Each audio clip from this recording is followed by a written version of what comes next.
మీ ఎలాంటి వ్యాపార ప్రకటనలకైనా వెంటనే మా ఛానల్ సంప్రదించండి. అందరికి నమస్కారం, నేను శిరీష. ప్రస్తుతం మనతో పాటు ఉన్నారు ప్రముఖ ఆధ్యాత్మికవేత్త, జ్యోతిష్య పండితులు వైవిఎస్ గిరిరావు గారు.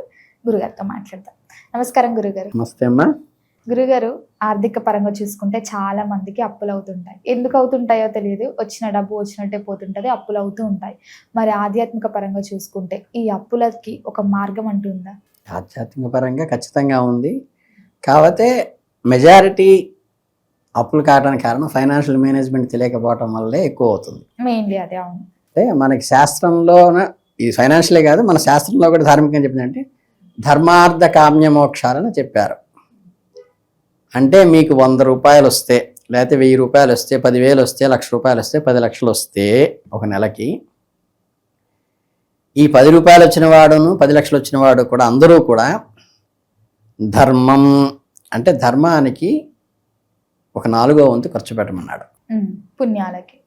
ధర్మము అంటే ఏంటంటే తండ్రిగా ఒక ధర్మం ఉంటుంది, నీకు కొడుకుగా ఒక ధర్మం ఉంటుంది, భార్యగా ఒక ధర్మం ఉంటుంది, భర్తగా ఒక ధర్మం ఉంటుంది, ఉద్యోగస్తుడికి ఒక ధర్మం ఉంటుంది.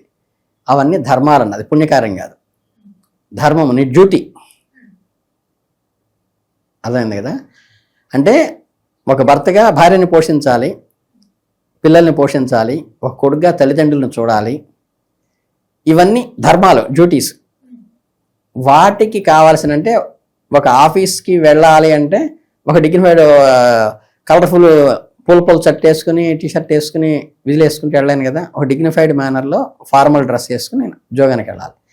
అలా నేను ఒక ప్రొఫెషన్గా ధార్మికంగా చెప్పాలంటే ఉత్తరం వేసుకుని ఒక వేసుకుని ఉండాలి తప్పితే ఒక జీన్స్ ప్యాంట్ వేసుకుని సిగరెట్ కాలుస్తూ ఆధ్యాత్మికత అంటే ఇదని చెప్పకూడదు కదా. అంటే ప్రతిదానికి ఒక ధర్మం ఉంటుంది. ఒక యాంకర్కి ఒక ధర్మం ఉంటుంది, కెమెరామెన్కి ఒక ధర్మం ఉంటుంది, డైరెక్టర్కి ఒక ధర్మం ఉంటుంది, నిర్మాతకు ఒక ధర్మం ఉంటుంది. అలా ధర్మము అనే దానికి నీ డ్యూటీ, విద్యుత్ ధర్మం ఏదైతే ఉందో దానికి 4వ వంతు ఖర్చు పెట్టమన్నారు. అర్ధానికి 4వ వంతు ఖర్చు పెట్టమన్నాడు.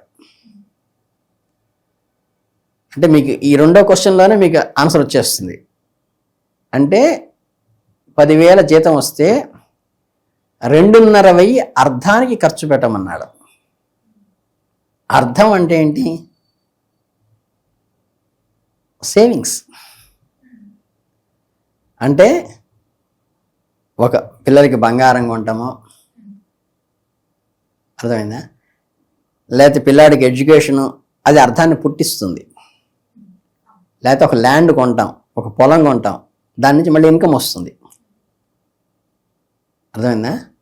అంటే మనం ఒక వస్తువు కొంటే దాని నుంచి అర్థం పుట్టాలి, మళ్ళీ అంటే రీప్రొడక్షన్ రావాలి, డబ్బు రావాలి. ఆ వచ్చే దానికి ఖర్చు పెట్టేది ఒక ఇన్వెస్ట్మెంట్ పెడతాం. ఒక వ్యాపారంలో ఒక బాండ్ తీసుకుంటాం బ్యాంకులో, దానికి ఒక ఇంట్రెస్ట్ వస్తుంది. అర్థమైందా? లేకపోతే అప్పు తీరిస్తే ఇంట్రెస్ట్ ఆగిపోతుంది. అంటే మనీ జనరేట్ కావాలి. మనీ జనరేట్ అయ్యేటువంటి దాని మీద ఒక ఉద్యోగం కోసమో, ఒక విద్య కోసమో, ఒక వ్యాపారం కోసమో, ఒక వ్యవసాయం కోసమో, ఇన్కమ్ జనరేట్ అయ్యేట కోసం కొనేది అర్థం కింద వస్తుంది. అంటే ఒక ప్రొఫెషనల్ కెమెరామెన్ 1,00,000 రూపాయల కెమెరా మీద పెడితే అర్థం కిందకు వస్తుంది. అర్థం తర్వాత కామ్యకం ఉంది. నేను ప్రొఫెషనల్ కెమెరామ్యాన్ కాకుండా సరదాగా ఫోటోలు తీసుకోవడానికి 1,00,000 రూపాయల కెమెరా మీద పెడితే అది కామ్యకంలోకి వస్తుంది. ఈ కామ్యకానికి 4వ వంతు ఖర్చు పెట్టమన్నారు. అంటే ఒక లగ్జరీ డ్రెస్, అంటే భౌతికంగా నేను కళగా కనిపించడం కోసం.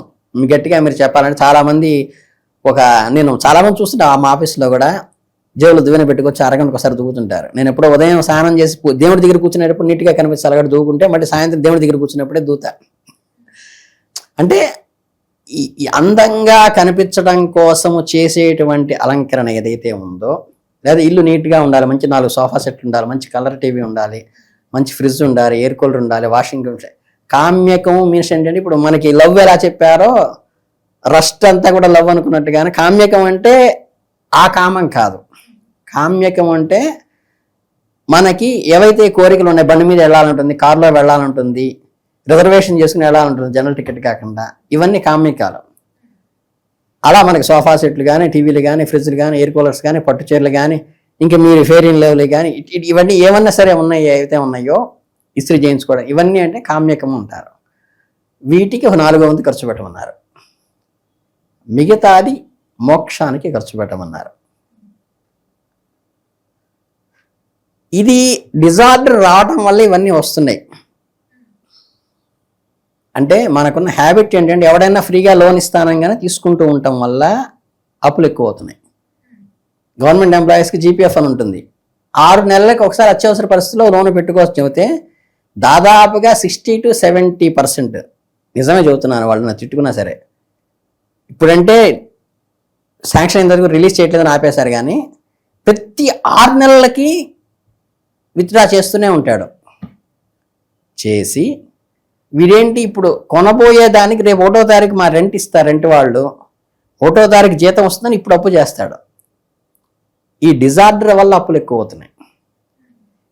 జీతం వచ్చిన తర్వాత నేను ఏదో పిల్లాడికి సైకిల్ కొని పెడదామనో, లేకపోతే ఇంకేదో వాడికి షూస్ కొని పెడదామనో, లేకపోతే ఇంకేదన్నా చేద్దాం అనుకోవటం వేరు.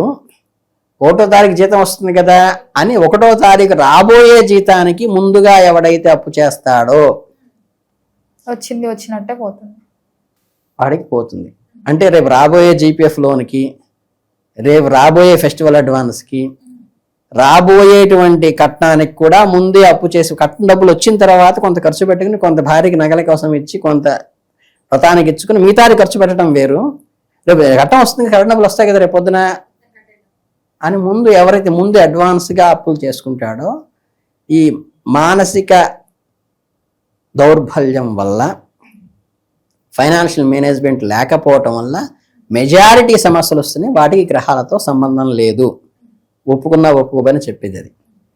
ఇక ఆర్థిక దోషాలు గ్రహ బలాల్లో ఎక్కడొస్తాయి అంటే, మనకి పూర్వకర్మలో ఎవరికైనా సరే ఆర్థికంగా గ్రోత్కి అడ్డం కొట్టినా, పక్క వాళ్ళ సొమ్ము మనం దొంగిలించిన, పక్క వాళ్ళ ఆస్తి మనం లాక్కున్నా, అక్రమంగా మనం దేనైనా ఆక్యుపై చేసినా, మీకు హైదరాబాద్లో ఎక్కువ ఉంటాయి ఇలాంటివన్నీ చేసినప్పుడు తర్వాత తరాల వాళ్ళకి ఆర్థిక మాంద్యం అనేది కర్మ సిద్ధాంతంలో వస్తుంది. గురుగారు, ముఖ్యంగా అప్పులు తీసుకునేటప్పుడైనా ఇచ్చేటప్పుడైనా మంగళవారం పూట అప్పు చేయకూడదు, శుక్రవారం పూట ఎవరికి డబ్బులు ఇవ్వకూడదు అని అంటుంటారు. మరి శనివారం కూడా ఏదైనా ఉందంటారా? ఇవి మంగళవారం కూడా ఏంటంటే, మళ్ళీ నన్ను తిడతారేమో కానీ, మంగళవారం చేసిన ప్రతిదీ మారు కోరుతుందని చెప్పారు. తోడు కోరుతుంది అంటే మళ్ళీ రిపీట్ అవుతుంది అది.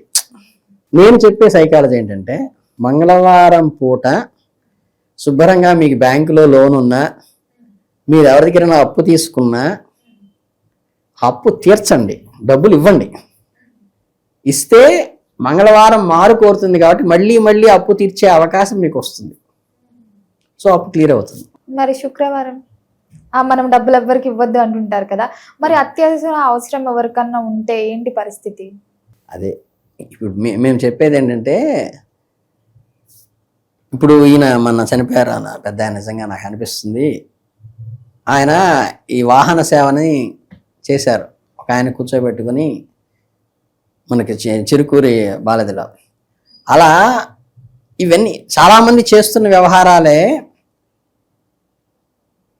మనకి మేము కథలో కూడా మామూలుగా ఏదో భాగవతంలో చెబుతాం, చక్కగా అక్కడ కూర్చుని అలాంటి పెద్ద పెద్ద డాంబలందరూ కలిసి పాపం వంట చేసి నివేదన పెడదామని చేస్తున్నారు, పూజ చేస్తున్నారట. కృష్ణ వెళ్ళి, అబ్బా వీళ్ళు చాలా భక్తిగా చేస్తున్నారు, వాళ్ళ ప్రసాదం తిందామనిపించిందని వెళ్ళాట కృష్ణయ్య. ఏంటి నాకు ఏదైనా పెట్టండి అని అనేసరికి, ఇంకా పూజ కాలేదు, పూజ కాకుండా నీకెట్ట పెడతామన్నారట. పాపం ఆ తల్లులేమో తల్లి ప్రేమ కదా, పక్కకి పిలిచి కప్పగా పెట్టారట. వాళ్ళకి మోక్షంగా చెల్లిపోయాడు ఆయన. వీళ్ళేమో మళ్ళీ మడిగట్టుకుని మళ్ళీ స్నానం చేశారు, ఆడు ఎంగిల్ చేశాడని చెప్పి మళ్ళీ పూజ చేసుకున్నారట. అంటే లోపల ఏమున్నదో అది చూడకుండా, అంటే మీరు మడిగట్టుకుని దేవుడు అభిషేకాన్ని నీళ్లు తీసుకెళ్తున్నాడు, ఒకడు దాహం అని మాడుతున్నాడు, వీడికి పోస్తే భగవంతుడు సంతోషిస్తాడా? ఆయన విగ్రహం మీద పోస్తే సంతోషిస్తాడా? ఎందుకు సంతోషిస్తాడు చెప్పు?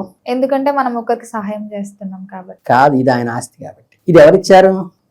దేవుడే. అది ఎవరు చేశారు? దేవుడే. దేవుడు చేపిస్తున్నాడు. పటాన్ని ఎవరు చేశారు? మ్యానుఫ్యాక్చర్డ్ బై మానవుడు. విగ్రహాన్ని ఎవరు చేశారు? మ్యానుఫ్యాక్చర్డ్ బై మానవుడు. మనిషిని ఎవరు చేశాడు? మ్యానుఫ్యాక్చర్డ్ బై దేవుడు. అవును, కానీ ఆ శక్తిని ఇచ్చింది మాత్రం దేవుడే కదా.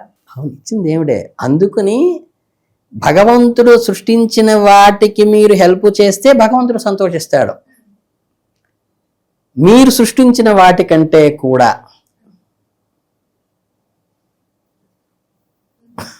అర్థమైందా?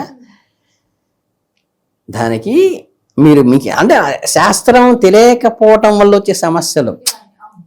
విగ్రహం చెక్కేటప్పుడు దాని మీద కాలు పెట్టుకుని కూర్చుని చెక్కుతాడా? అవును, ఇష్టం వచ్చినట్టు కూర్చొని చెక్కుతారు కదా.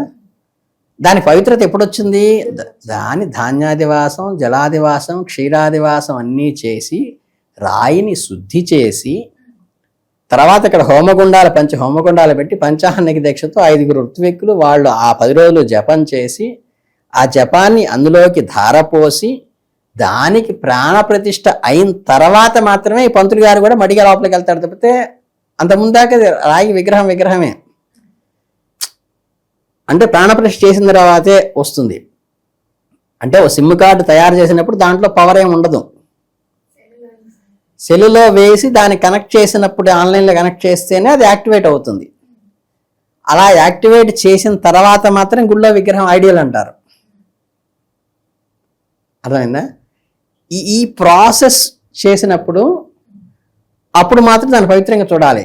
నీకు కావాలంటే మళ్ళీ శుభ్రంగా వీడికి ఆకలి తీర్చి వీడికి చేసి తర్వాత దానికి అన్యాయం చేసి అమలంగా అనమల్లా మళ్ళీ ఫ్రెష్గా స్నానం చేసుకుని శుద్ధిగా దాన్ని చేసుకో. బట్ ఇది నీడు అంటే ప్రతివాడిలో భగవంతుని చూడాలని చెప్పింది ధార్మిక శాస్త్రం తప్పితే అది వదిలేసి ఆ కాన్సెప్ట్ వదిలేసి గురువు అంటే ఇస్ ఎ సైన్ బోర్డ్.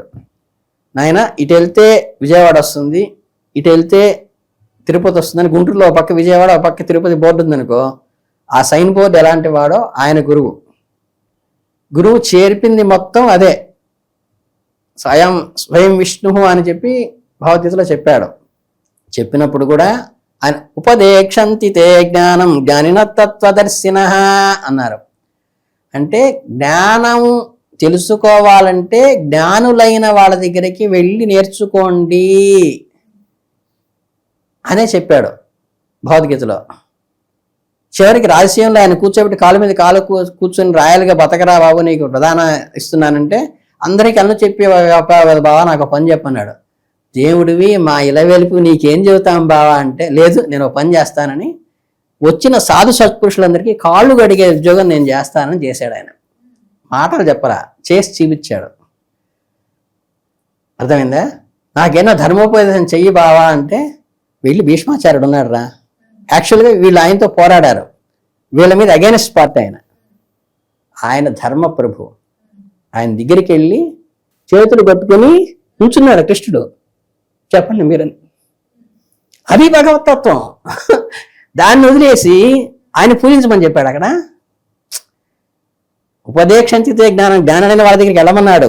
ఆయన చేసి చూపించాడు. అందరి కాళ్ళు రాజస్వానికి వస్తే ఆయనకి ప్రధాన తాంబూలం ఇస్తే అందరికీ 2 కాళ్ళు కడిగాడు ఆయన వచ్చిన బ్రాహ్మణులందరికీ. ఆయన భీష్మాచార్య దగ్గరికి వెళ్ళి చేతులు పెట్టుకుని నుంచుని ధర్మరాజుని అడుగు ఆయన చెబుతాడు అన్నాడు.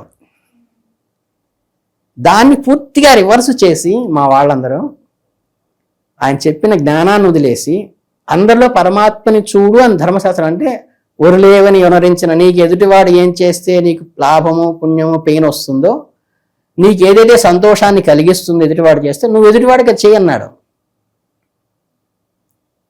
అది శాస్త్రంలో చెప్పింది. దాన్ని వదిలేసి వీళ్ళు రాసేసుకుని చివరికి గురువులకు కూడా విగ్రహాలు పెట్టేసి గురువుల కష్టోత్తరాలు గురువుల శాస్త్రాలు. మన ఏదో చూశానండి, ఇక్కడ చూస్తే నాకు ఆశ్చర్యం వేసింది. ఒక రామిరెడ్డి తాతనే ఎవరో ఉన్నారు, అవధూత పాపం, ఆయన కర్నూలులో ఉండేవాడు. నేను కూడా వెళ్ళి చూసి వచ్చాను. రామిరెడ్డి తాత వ్రత విధానం అని ఉంది. ఆయనకి వ్రత విధానం ఏంటి ఆయన చెప్పాడు. ఆయన ఉన్నప్పుడు ఈవెన్ దో షిరిడి సాయిబాబా ఇప్పుడు మరి పెద్ద ఆర్గ్యుమెంట్ వస్తుంది పాపం. ఆయన ఈ క్యాస్ట్ ఆ క్యాస్ట్ ఏ క్యాస్ట్ అలాగే పైన ఉన్నాడు అన్నాడు. ఆయన్ని మొక్కమన్నాడు. ఈయనకి విగ్రహం కట్టి ఆయనకు ప్రతిష్ఠ చేసి చెప్పినదేంటి, ప్రతి గురువు చెప్పినదేంటి, ఆ గురువు చెప్పింది ఆచరించాలి, గురువు చెప్పింది చెయ్యాలి. గురువు చెప్పిన మార్గంలో నువ్వు నడుచుకుంటే గురుసేవ చేసినట్టు. అర్థమైందా? అందుకనే ఈ మన చిరంజీవి గారు కూడా చెబుతుంటారు, ఆ కటౌట్స్ పెట్టడం, ఆ కటౌట్స్కి చెక్కల మీద పాలు పెట్టడం, అది కాదురా బాబు. అభిమానించండి చాలు నన్నని. మరి గురువు గారు, ఈ ఆర్థిక పరంగా ఎవరైతే బాధపడుతున్నారో అప్పులతో, వీరికి ఒక మంచి రెమెడీ ఉంటే కూడా తెలియచేయండి. రెమెడీ అంటే ఏం లేదండి. అసలు ఏం చెయ్యొచ్చు అంటారు? నేను చెబితే కొంచెం ఇబ్బందికరంగా ఉంటుందేమో కానీ ఎప్పుడూ కూడా ఒక పెద్ద అమెరికన్ ఆయనకి ఒక ఆయన ఇట్లాగే పొందటానికి చెప్పింది ఏంటంటే, వాడు ముష్టివాడిగా ఉన్నప్పుడు బాబు నువ్వు ఇది చేస్తూ ఉండని చెప్పాడు. ఇప్పుడు కూడా దానము మీన్స్ ఏంటంటే పాత్రదానము అపాత్రదానం రెండు ఉంటాయి. ఎవరికైతే ఆర్థికంగా ఇబ్బందికరంగా ఉంటారో వాళ్ళు ఎవరో నీకు తెలియకుండా అన్ఎక్స్పెక్టెడ్గా ఎవడో ఇక్కడ బాధపడుతుంటాడండి, అమ్మ కొంచెం టిఫిన్ పెట్టు, భోజనం పెట్టండి, లేదురా డబ్బులు లేవు తక్కువైందమ్మా ఒక 5 రూపాయలు అడుగుతుంటాడు అనుకోండి, టక్కన మీరు తీసుకెళ్ళి ఎంతది అని ఇచ్చేయాలి.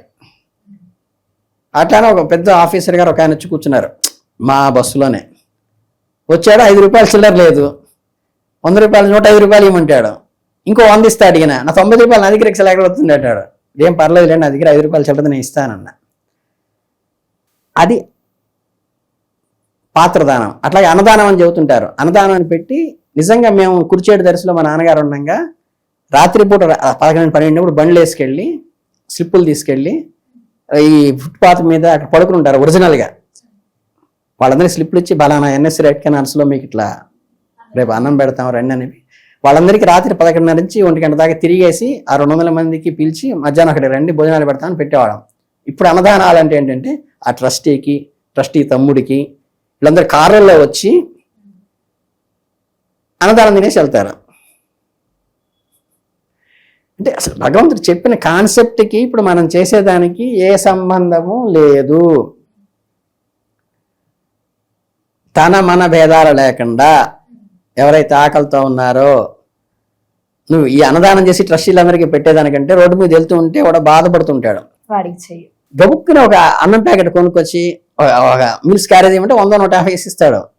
తీసుకొచ్చి ఆ రోడ్డు మీద కూర్చుని వాడికి ఇచ్చేసేసి వెళ్ళిపోవడం అంతే. మళ్ళీ నేను ఇంతమందికి ఇచ్చాను, మళ్ళీ ఫోటో తీసుకుని 2 బ్రెడ్ ముక్కలు ఇచ్చాను, 2 అరటిపండ్లు ఇచ్చాను, 2 యాప్లికాయలు ఇచ్చాను, ఫోటోలు తీసుకుని మళ్ళీ స్టేటస్లో పెట్టుకోవడం కాదు. నీకు అనిపించింది వాడు ఆకలితో ఉన్నాడని, పక్కన అట్లాగే ఒక మేకో కుక్కో లేకపోతే ఇంకేదో ఏదో ఉంటుంది, టకటక 1 డజన్ అరటిపండ్లు తీసుకోవడం టకటక పెట్టేసి ఆర్తిగా తినేస్తుంది.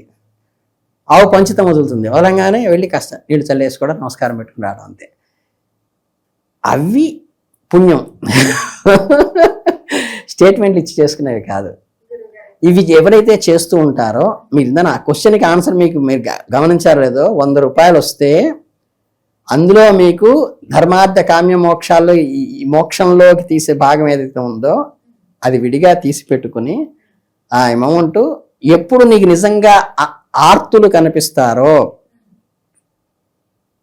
వాళ్ళకి ఆయాచితంగా వెనక ముందు ఆలోచించకుండా, నాకు వాళ్ళకి రిలేషన్ ఆలోచించకుండా, దాని పబ్లిసిటీ చేసుకోకుండా ఎవరైతే ఇస్తారో వాళ్ళకి దోష నివారణ అవుతుంది. ఎవరైతే అర్ధ కామోక్షాల్లో అర్ధానికి ఎవడైతే 25% పెట్టి పర్ఫెక్ట్గా సేవింగ్స్కి 25% తన ఆదాయంలో పెట్టుకుని సిస్టమేటిక్గా ఉంటాడో వాడికి ఆర్థిక ఇబ్బంది సైకాలజీ పరంగా రావు. ఇది ధార్మిక పరంగా, ఇది సైకాలజీ పరంగా. గురుగారు, మొత్తం మీద మాకు తెలియని ఎన్నో మంచి విషయాలు తెలియజేసినందుకు ధన్యవాదాలు. చాలా సంతోషం.